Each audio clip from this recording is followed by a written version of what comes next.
Chairing tonight's event is Professor Richard English, the Pro Vice-Chancellor of Internationalisation and Engagement. It is my pleasure to introduce him now. Richard.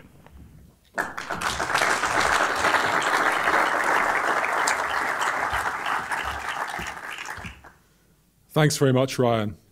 It's a great pleasure to welcome you to this public lecture by Peter Robinson to mark his appointment to an honorary professorship at Queen's University Belfast in the Senator George J. Mitchell Institute for Global Peace, Security and Justice. Queen's University's commitment to engage with wider politics and society, to learn from the experience of those who've made a major contribution to political life, and to provide for students, staff and the wider community an opportunity for debate and discussion is reflected in the appointment of major figures, such as Peter Robinson, to an honorary professorship. Born in Belfast, Peter Robinson was leader of the Democratic Unionist Party between 2008 and 2015, and he was First Minister of Northern Ireland between 2008 and 2016. Involved in Northern Irish politics for more than 4 decades, he was a founding member of the DUP, a party of which he was General Secretary between 1975 and 1979, of which he was made Deputy Leader in 1980, and for which he was MP for Belfast East between 1979 and 2010. Elected an MLA in 1998, Peter Robinson served as Minister for Regional Development and as Minister for Finance and Personnel in the Northern Ireland Executive before taking up his position as First Minister. It's been a long and influential and important career, and I'm delighted that Peter has decided to accept the honorary professorship here at Queen's. This evening, Peter will address us, after which there'll be an opportunity for questions and discussion. And so to speak on the subject of negotiating the way forward, restoring government in Northern Ireland, would you please now join me in warmly welcoming to the University Honorary Professor Peter Robinson.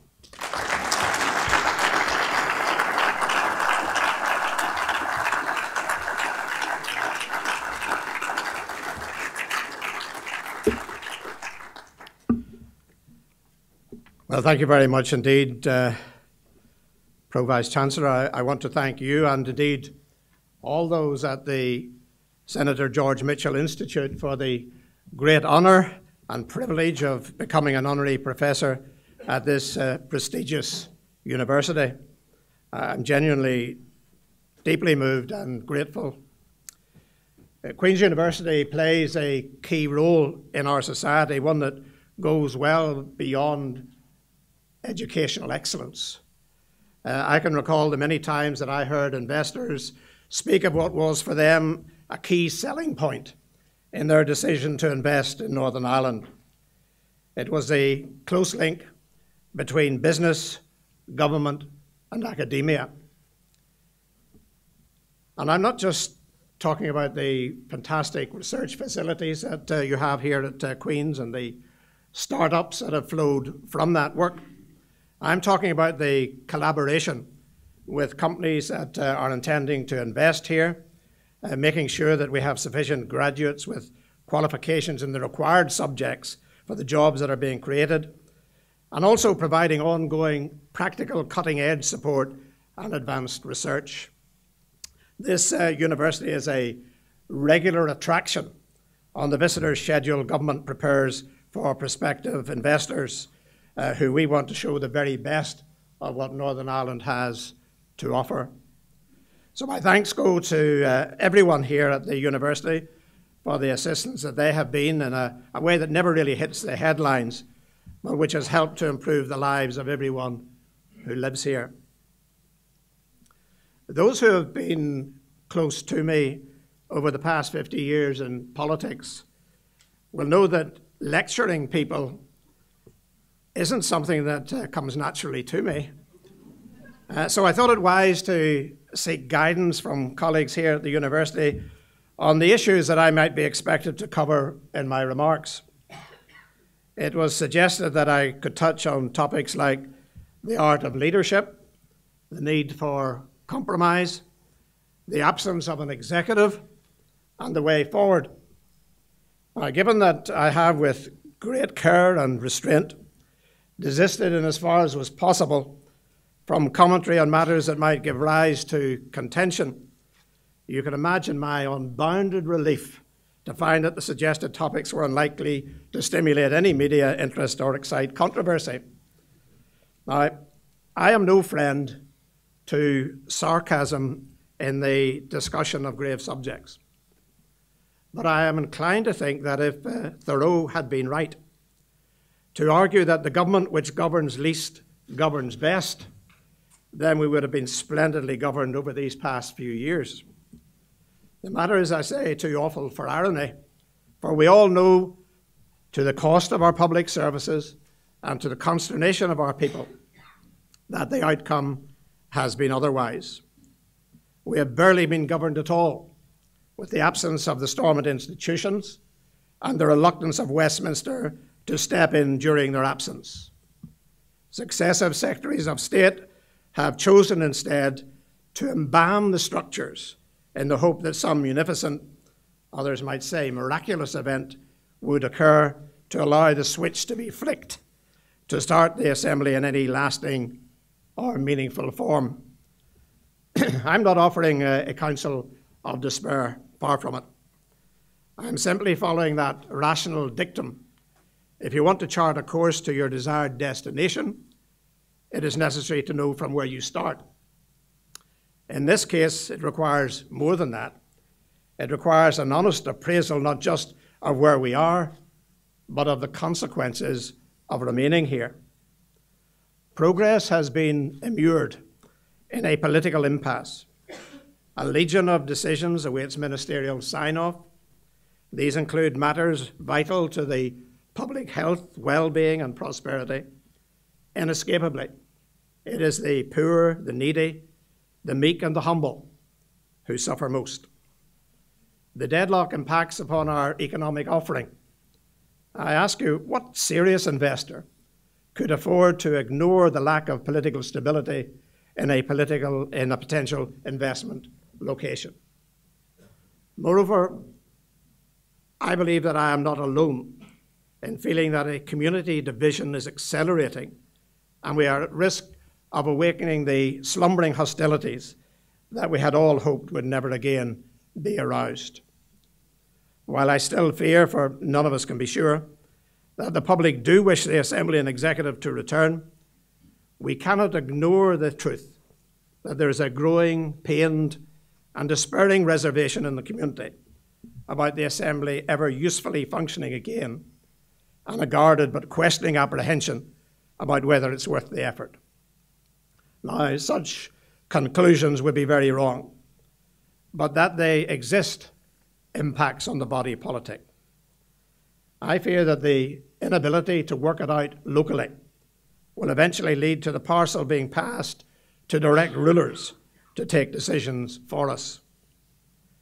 I say these things now because I judge we are close to passing the point where endeavour and vision can provide the thrust to resolve our differences in this present generation. I pause only to reflect on how far we have come as a community, for the relentless focus on our problems and our feelings obscures the exceptional progress that has been made. I know because I lived through those decades of darkness, the endless murders and injuries, the bombings and shootings, the division and the conflict. I survived, but sadly, thousands did not. We owe them more than accepting the drift back to division. The cheerful truth is that today's Northern Ireland is unrecognisable from how it looked and felt in those troubled years. Clearly, we have not yet arrived at the desired destination, and I accept that there is an impatience to make progress. But remember, while we have a right to expect politicians to give leadership and labour until agreement is reached, it is we, the public, who are responsible for providing them with the flexibility, the support, and the encouragement to move forward. I have never found battering and bludgeoning a productive technique when trying to encourage someone to stretch and to reach higher ground. What I have found is that often the people who are most critical of politicians for not getting a deal done are those who have never struggled to reconcile people and ideas representing very different, if not conflicting, positions. And I suspect, even if those critics did try, they would unquestionably fail. So what I say is not accompanied by any negative attribution and is without imputation upon any of the leading participants in the political process. I am mindful of how difficult it is to get the needs and expectations of diverse parties to coalesce. My remarks are intended, therefore, only to be helpful. As I see it, simply applying a sticking plaster or attempting to patch up the existing process will not provide a durable result. I am not for a moment suggesting that we start afresh or ignore the unfinished work that has been done, but I firmly believe that seeking to find agreement based on the issues contained in the published working draft alone just will not work. When, as is here and now the case, progress is gridlocked and parties have taken and publicly cemented themselves into fixed positions, the likelihood of a deal within the confines of that existing agenda would be virtually impossible. During discussions on the occasion of the 20th anniversary of the Belfast Agreement, I made a comment that raised the interviewer's eyebrows, in that I suggested that when a problem cannot be resolved, it needs to be enlarged. I spoke, of course, about the need to broaden the agenda and open up more scope for trade-offs, and hopefully the inclusion of other issues upon which common ground might be found. While I avoided then identifying the components of that wider agenda, I can tell you now that I was not just thinking about evenly balancing concessions, though that must always be an imperative. I believe there are strong reasons to go beyond balancing the party wish lists and confront more fundamental issues. I'll mention a few, but essentially, I would want to place on the agenda any crucial items that were discarded from past negotiations because they were thought to be too difficult or because there was a fear that introducing the subject would upset the level of agreement that had already been reached. There is, of course, an argument that such a broad agenda will take considerable time to resolve. That's true. But I sense that there are some in the political parties who are keen to see at least the shape of the Brexit negotiations before tying the knot on a local deal. But even if I judge them wrongly, I would still contend that a more wide-ranging agenda is needed. I add, but only in passing, that negotiations on a more extensive deal would not remove the benefit that could be derived from operating a less contentious model with a more limited role in parallel with the more comprehensive talks that I'm suggesting. But as I return to the subject of negotiating a broader deal, I can almost hear the deep intake of breath in some quarters. If agreement can't be reached on the present agenda, or even by carefully adding some balance to it, surely some will say it will never be achieved if it is stuffed with unresolved issues from past talks. So let me make something clear. I am not talking about every party pushing its own obsession or hobby horse. I'm talking about those matters that impact upon the smooth operation, permanence, continuity, and stability of the institutions. And I say this because I feel sure that a new assembly, tripping over the debris of unresolved critical problems, will collapse. And because I believe another collapse would be fatal for devolution and harmful to the future of Northern Ireland. Each collapse drains public confidence, and I am not convinced that the Assembly could survive a further one. People need to be persuaded that a new Assembly is imbued with an aura of stability and durability. Some of the existing arrangements almost invite disruption. The facility for a leading party to terminate the party's or the Assembly's term duration, either for electoral advantage or at the height of a political storm. inevitably upsets the existence of arrangements that have been slowly and painfully built up and which cannot easily be replaced. That such a weapon of dissolution exists and can be unilaterally deployed places pressure on parties that will surge at a time of agitation if their support base, which often takes a more short-term stance on political matters, is baying for vengeance and blood.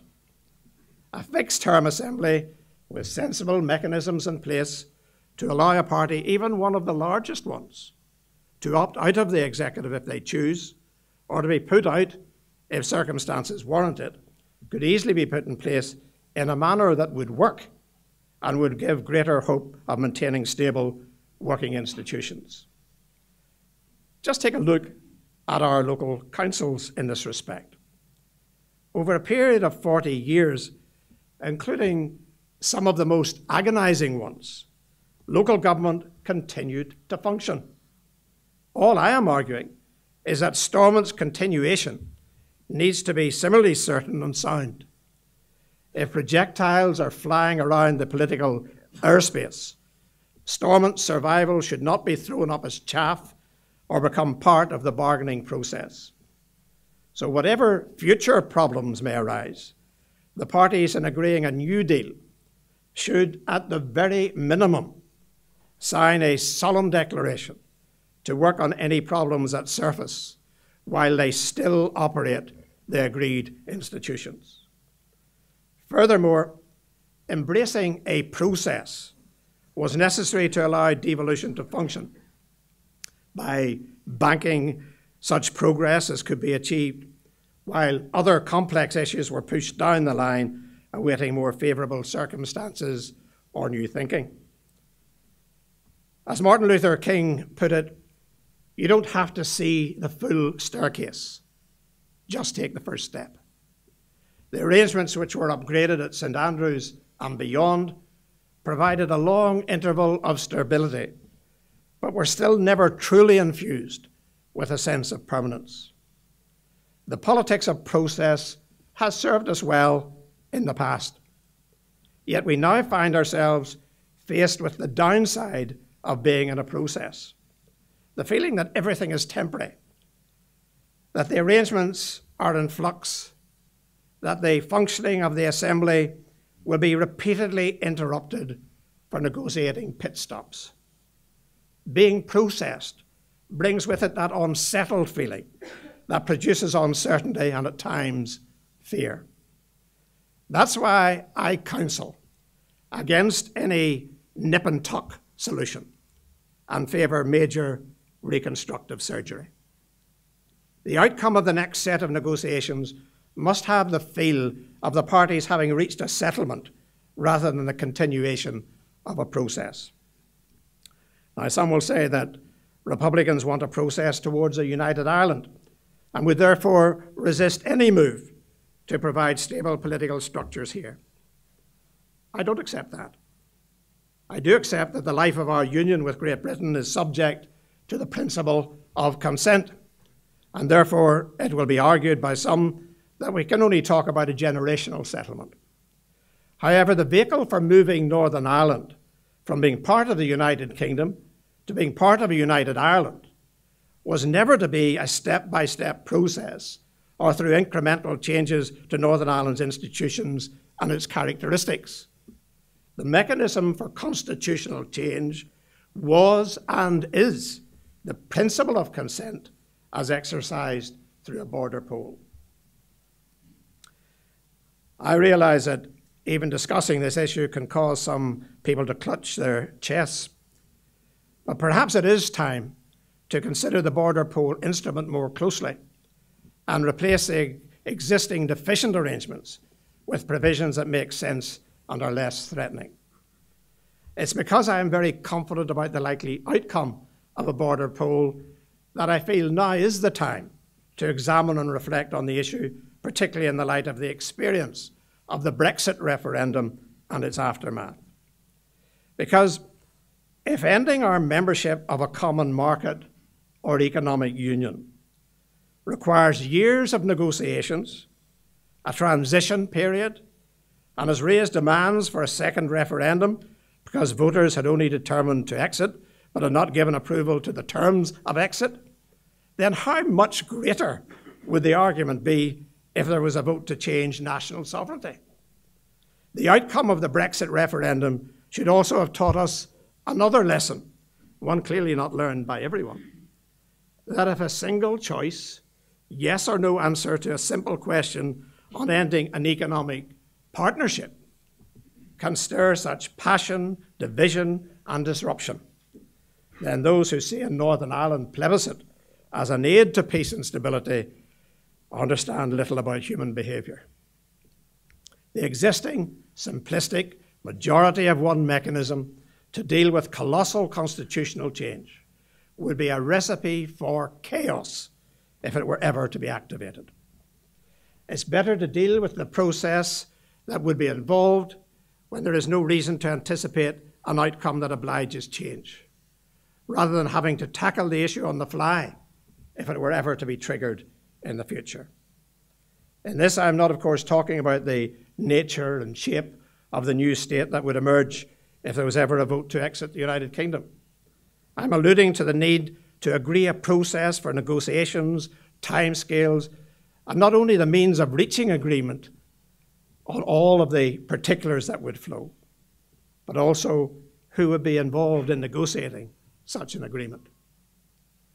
With those details settled, my own view, for what it's worth, is that fixed generational border poles would be less divisive and disruptive of our local political process. So, having pulled the pin out of that grenade, let me move swiftly on. When I was First Minister, our mantra in office was solve or manage. Problems and differences were and always will be part of the life of any government. In a coalition with the main parties each holding a veto, it's necessary to either solve the problem or find a way to manage it. At times, the absence of agreement from both of the two main parties will mean delaying or discarding a proposal. The downside is obvious. But community designations, mutual vetoes, petitions of concern are not the only ways of taking decisions in a divided society while still protecting the interests of our two main traditions.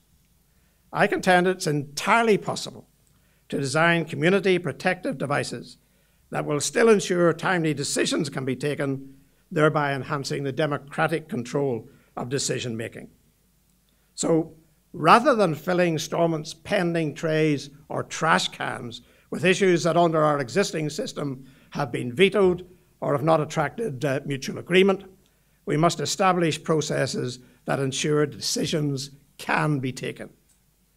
Each of the existing devices has had its value, and some have even at times been used as originally intended. But when enshrined in law and in the standing orders that govern procedure, they invite use. What party wouldn't use the rules of the House to deliver its own agenda? So I hope that a more studied consideration of the merits of making the institutions more lasting and stable will ensue. I don't claim to have identified the only or even the best means to achieve the desired goal, and I have no emotional capital tied up in any particular approach.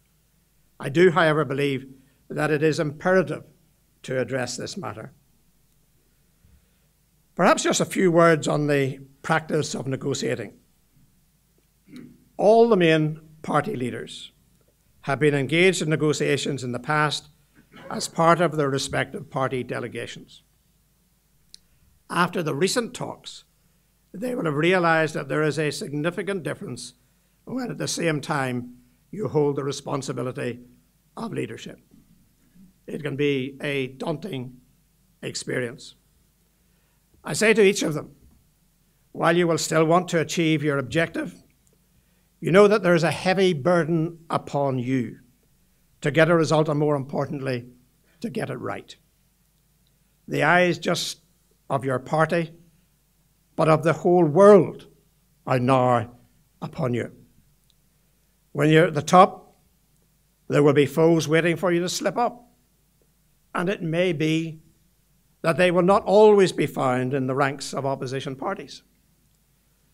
After a short time in discussion, your opposite numbers, you will have a reasonable picture of the parameters within which a deal may be achieved. You should have ascertained the priorities of other parties and gauged the level of importance or bluff and posturing that there has been on each of those issues. If even after extensive exploration of all of the items on the agenda, and following discussions with your negotiating team, as well as close confidants, you feel that a deal cannot be consummated, then at best it will be about jointly with the other participants creating what is called a soft landing. Or less satisfactory, it may be about each party justifying their own position and explaining why they think the negotiations didn't end positively, but still committing your party to review, to regroup, and to return at a later stage. However, you have just experienced the worst set of circumstances, a train crash, where the blame game reached fever pitch, angry words were exchanged, documents were leaked, confidences were broken, and trust has been shattered. The passage of time will not easily or alone repair the damage that has been done to those relationships. Nonetheless, the stakes are too high to give up. Serious efforts have to be undertaken to create a workable climate that will allow further meaningful engagement. If, as one of the party leaders, you have judged that what you have just gone through was rough and bruising, then let me prepare you for what would happen if you had reached the next stage, and more positively, what I hope will happen if through a new set of negotiations a deal does seem possible. You will have worked through the talks agenda, satisfying yourself that you have crossed the acceptability threshold, leaving you with sufficient positives to carry your own support base, and ensuring you can justify each of the concessions that you have had to make to get there. You will then face a harder task, that of bringing your party on board. You must be confident that the package that you are bringing forward is a good deal, and you must exhibit that confidence. Your party colleagues will not have enjoyed or endured the face-to-face contact that you have had, which alone brings the insight and realization of what is possible and what is not. They have not been able to test what is needed to reach agreement. They will not be aware of how hard it has been to get to this stage, and they will have little appreciation that you have been unable to deliver simply everything that they desire. Because, of course, every party believes its own demands are entirely reasonable, completely valid, totally justified, utterly compelling, and absolutely necessary. And let's be clear, not all of your colleagues will want to make the necessary concessions. And that's where leadership comes in. There can never be a, here's what's possible, what do you think approach. You're the leader. You're the one who has been there. You have seen the whites of your opponent's eyes. You have had more time to consider the balance of the deal than your colleagues have. You know its detail best. You will get little credit if it works, but you can be absolutely sure that you will take the blame if it doesn't. If you want support, you mustn't show any uncertainty. You must take ownership of the deal. Nobody can sell it better than you can. It will be a career-defining moment. Make no mistake about it, your leadership will be on the line. If they reject your recommendation, they are rejecting your leadership. That's why you have to fight tooth and nail for it. Of course, the widest leader will already have sold the deal to a range of key colleagues in and beyond the negotiating team. to be sure of significant support from respected figures. But even after surviving that test, you need to convince your wider support base and the public. My own experience is that if you can successfully navigate your party machine, the wider public will be no less positive. However, you and your colleagues must become evangelists. There will always be opponents accentuating anything they can construe as negative. There will be scaremongering and attempts to spread alarm and fear. They will be looking to capitalize on any hint of division in your ranks, so discipline is essential. You and your team must be out there, positively selling the benefits of the deal. No matter how good the deal may be, it will not sell itself. Anyone who has been involved in successful negotiations knows there cannot be a lasting deal without two-way compromise. It will never work if one side defines compromise in terms of, we'll get everything we want and you'll just have to suck it up. Unless both sides of a deal can sell it to their respective bases, it will soon become unstuck. I have, on a number of occasions, had to make uncomfortable compromises in order to reach an agreement. But I knew the pain of compromising was being shared by those with whom I was negotiating. Believe me, after the deal is done, and you survey the harvest that flows from it, it really won't feel like a compromise anymore. Over the past decade, the Assembly has, on occasion, shown its weaknesses, and the media feature them, and at times even embellish them. The fact that the Assembly and Executive have had many successes and has shown real value is denied by many without being examined, and the Assembly has been reviled by some without being properly understood. I know from practical experience, when the late Martin McGuinness and I travelled around the globe, the presence of the leaders of two previously opposing traditions working together to promote tourism, jobs and investment struck a chord that brought considerable success.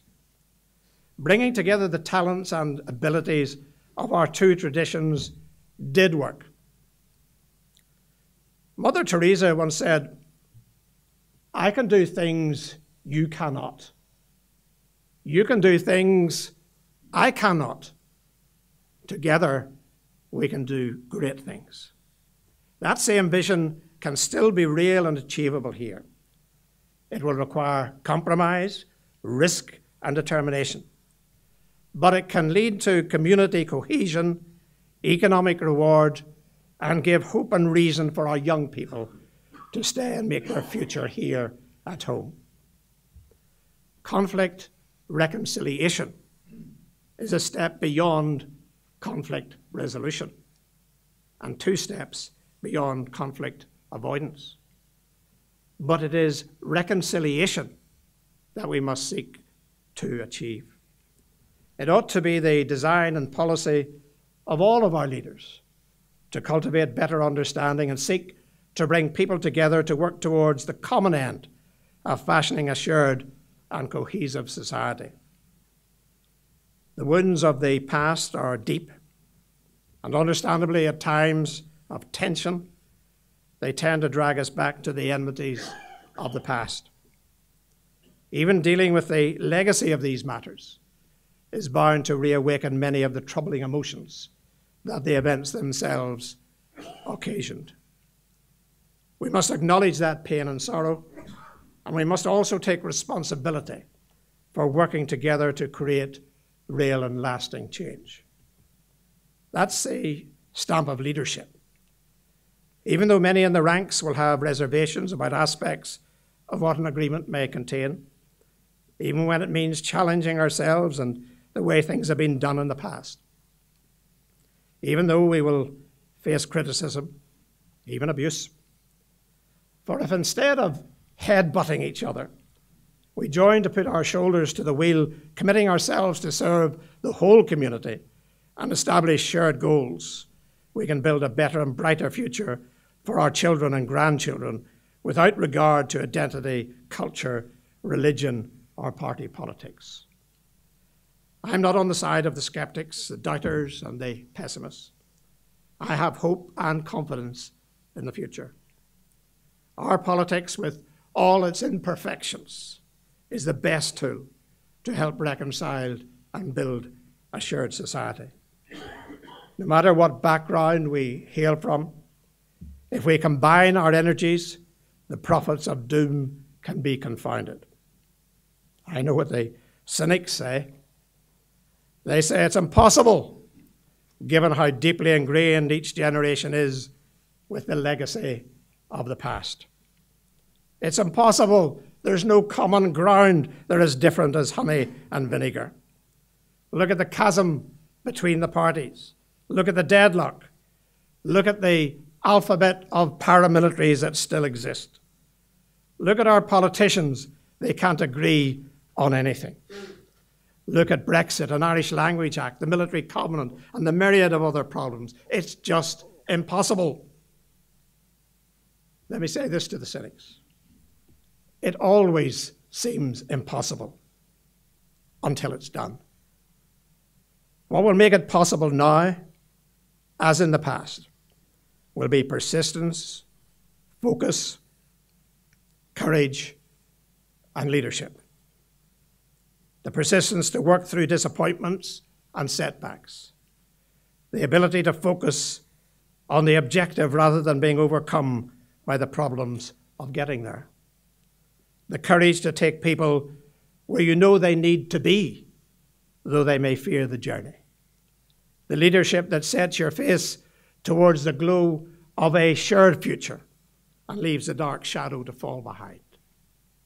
And through it all, maintain the resolve to just keep on trying until finally success makes its unhurried but historic entry.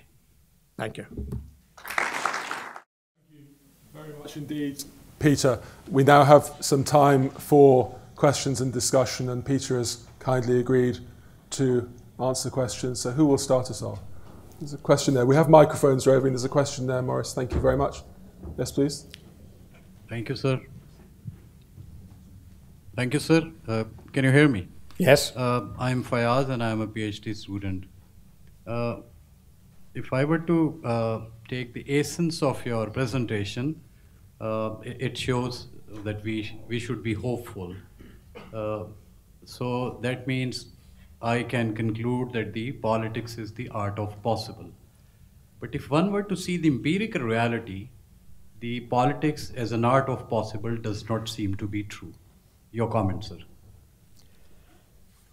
I don't know whose quote it was, but it sticks in my mind. It's a quote that says, "I never lose. I win or I learn." And each time we get into negotiations, there is no discredit if it is not possible to reach an outcome. At times it will seem very difficult, if not impossible, to overcome the difficulties.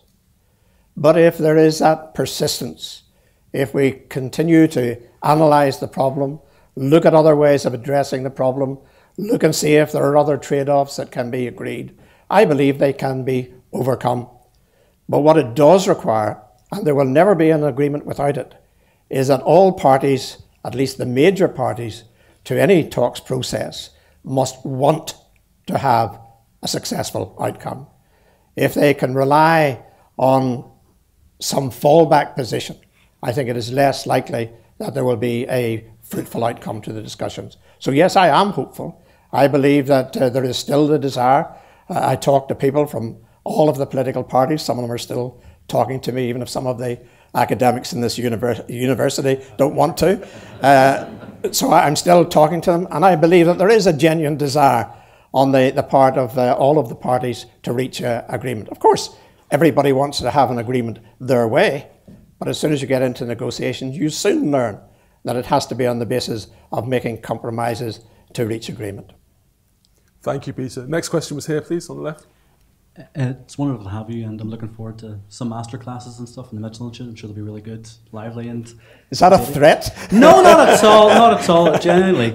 I was doing some reading for this lecture, and I went back to the Democratic Unionist Party book From Protest to Power, and what I found from the main thesis of the book was that they assert that Northern Ireland politics can be asserted as defiant and insecure. And from this, the DUP itself has been able to develop an ideology of protecting a vulnerable and victimised people, which trusts few far beyond their own group and the state itself. Now, I've been reading quite a number of your speeches over the past few years, and an awful lot of time you've been very positive and you've talked about an open unionism. In fact, even the Edward Carson lecture you did in 2012, you stated unionism is not a single homogenous entity.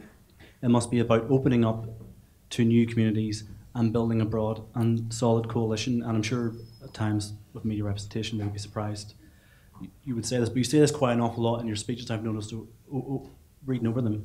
So my question is, during your time as the DUP leader and First Minister, do you feel there is anything you would do differently or could change to have developed a more open unionism?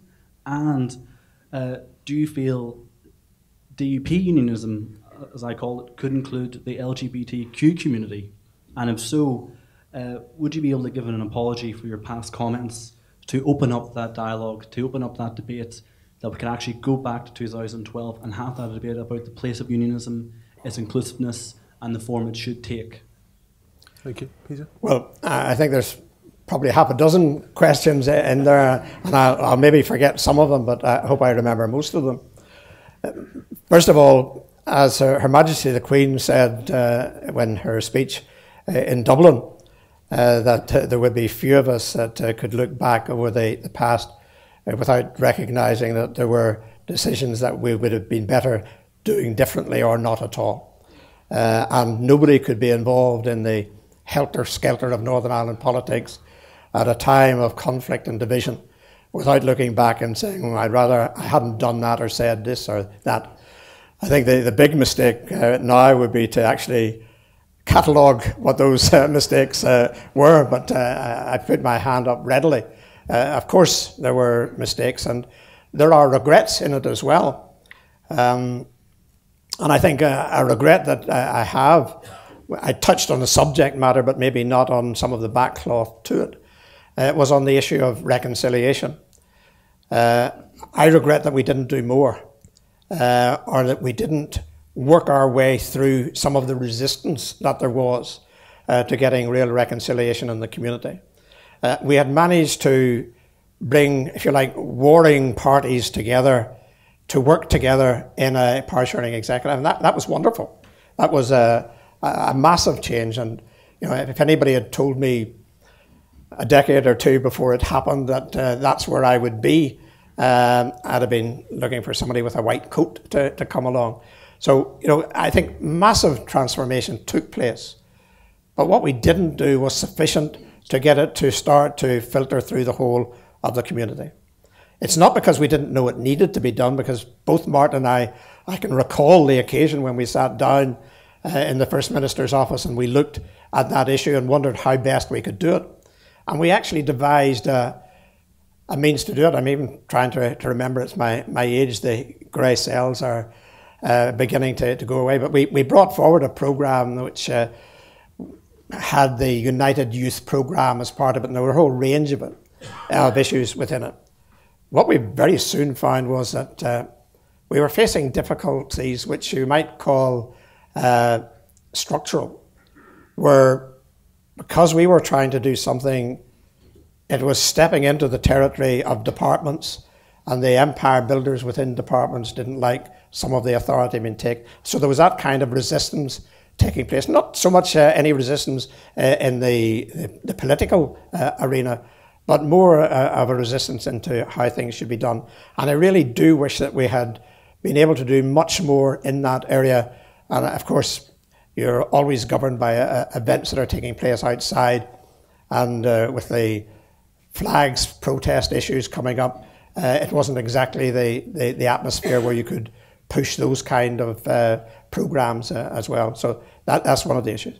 In terms of the broadening of unionism, yes, I have long, and I'm glad to see Arlene. I noticed that she made a speech fairly recently on the same subject of trying to encourage the unionist community to look beyond their normal areas of recruitment and the ranks of the Protestant unionist community. Because, in my view, the union is good for everybody. And if you believe the union is good for everybody, you should be selling it to everybody.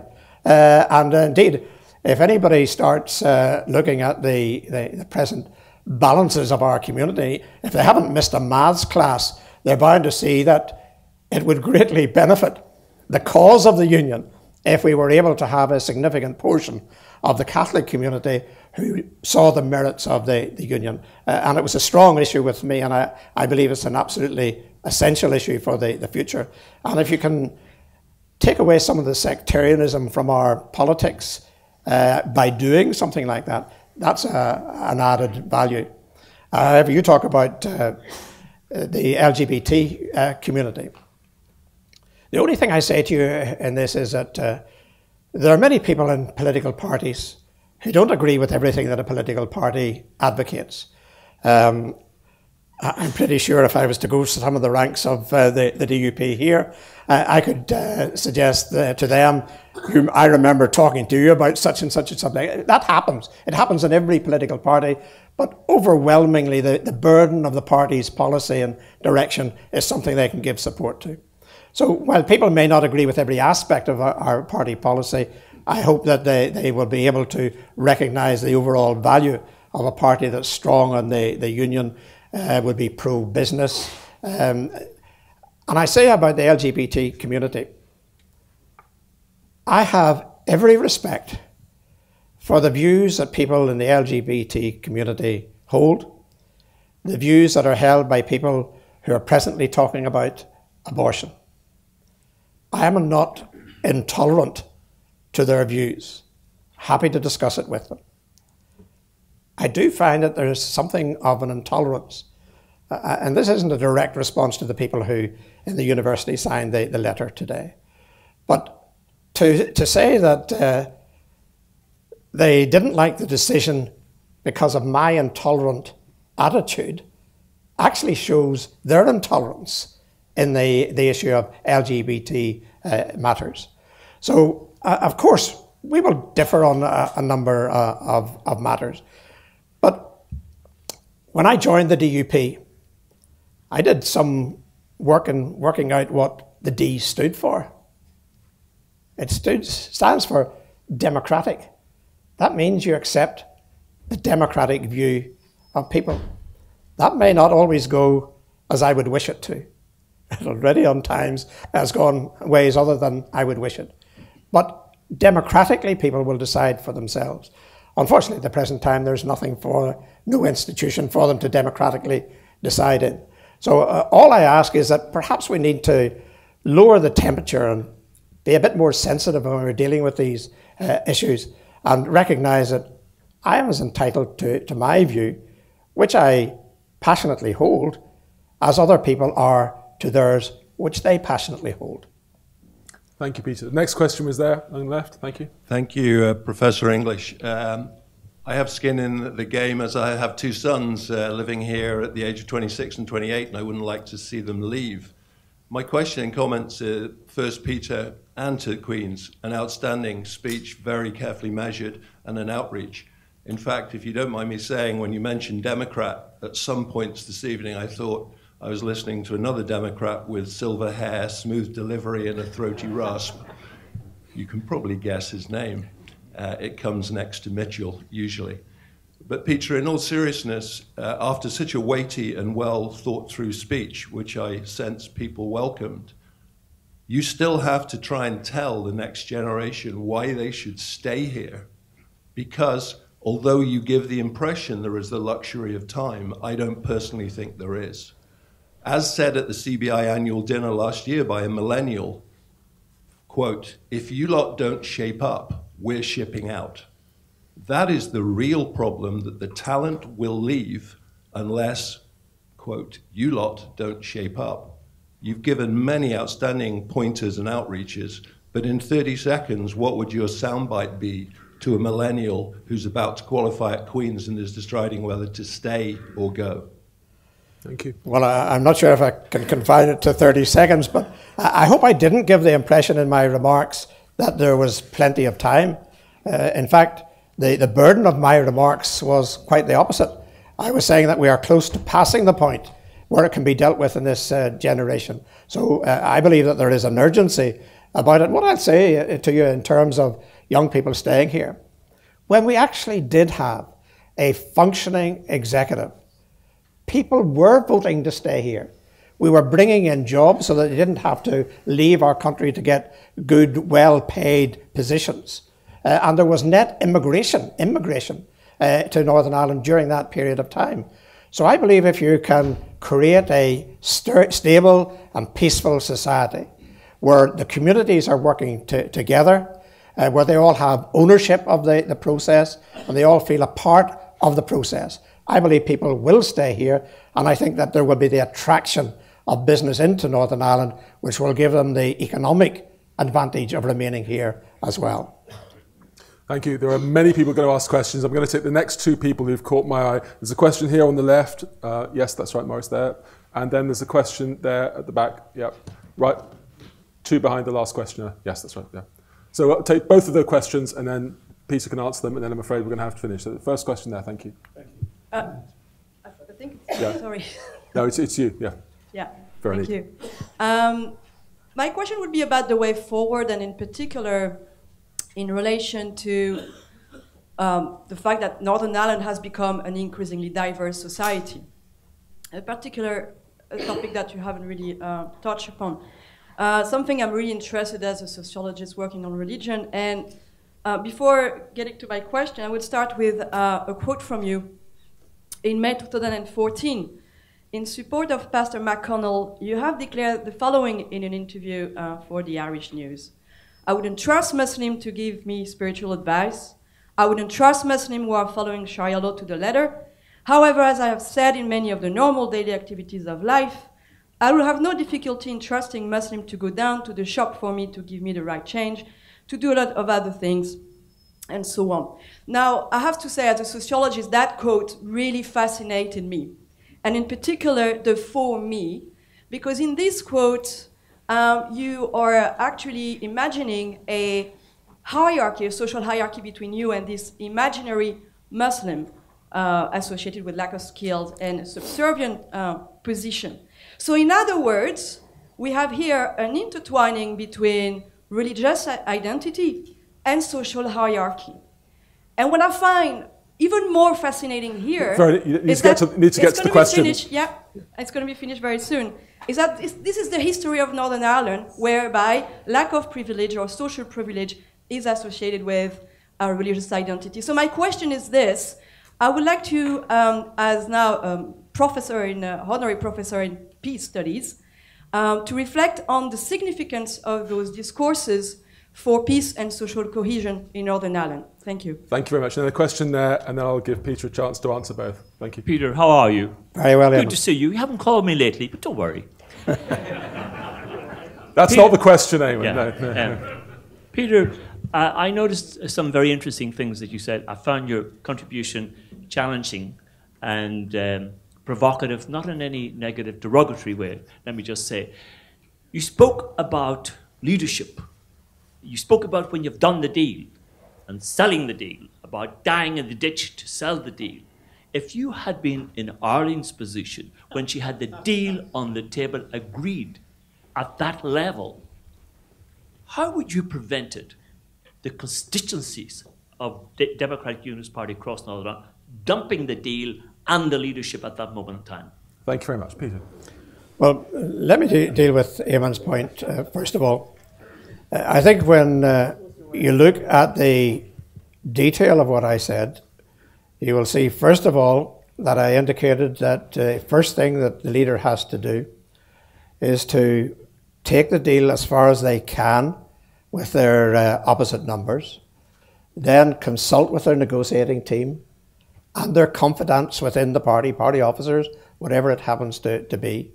And if they feel a deal can't be done, well then that effectively brings that process to an end, and there's a handling matter of how you deal with it. That's the stage Arlene was at. Arlene never got to the next stage, unfortunately, never got to the next stage of selling it to the party. Arlene didn't go out to the party to sell the deal. After having discussed the matter with the negotiating team and her close colleagues within the party, they decided there wasn't sufficient in the deal to merit it being brought to the party more widely for approval. So the question is actually based on a misconception of what Arlene's position was. I actually agree with Arlene. And I said on the 20th anniversary when I was here at Queen's that I didn't believe that there was enough balance in that deal in order for Arlene to be able to sell it to the unionist community. What I'm now saying is that I think what we now have to do is to go beyond just balancing the party wish list. I think we need to be looking at a wider range of issues to ensure that when the Assembly comes back and the Executive comes back, and you'll note the positive terms that I used in that when it does come back, that it has some permanence about it, that is just as likely to remain there as our local councils would remain there. In relation to the hierarchy, there is nothing in those remarks which I can recall when they were made, because they were made down at the Balmoral showgrounds about 2 o'clock in the morning, in the middle of Diane's European count. So there was no great thought being given as to the hierarchy that was involved in terms. Let me tell you, it isn't generally known, and I don't particularly make it public. I have a friend, and my wife and I would go almost every year spending 2 weeks with him at his house. He's a Muslim. So, I don't have the sort of issues that people have tried to point their finger and suggest that I have.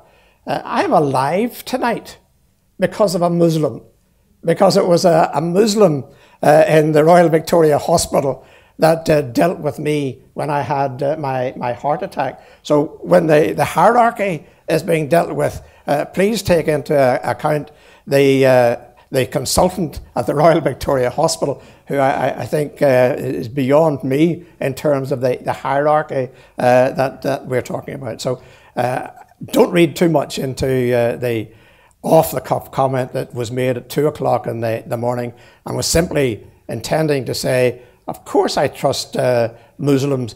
I may not trust them to give me theological advice, but I would trust them to do virtually anything else.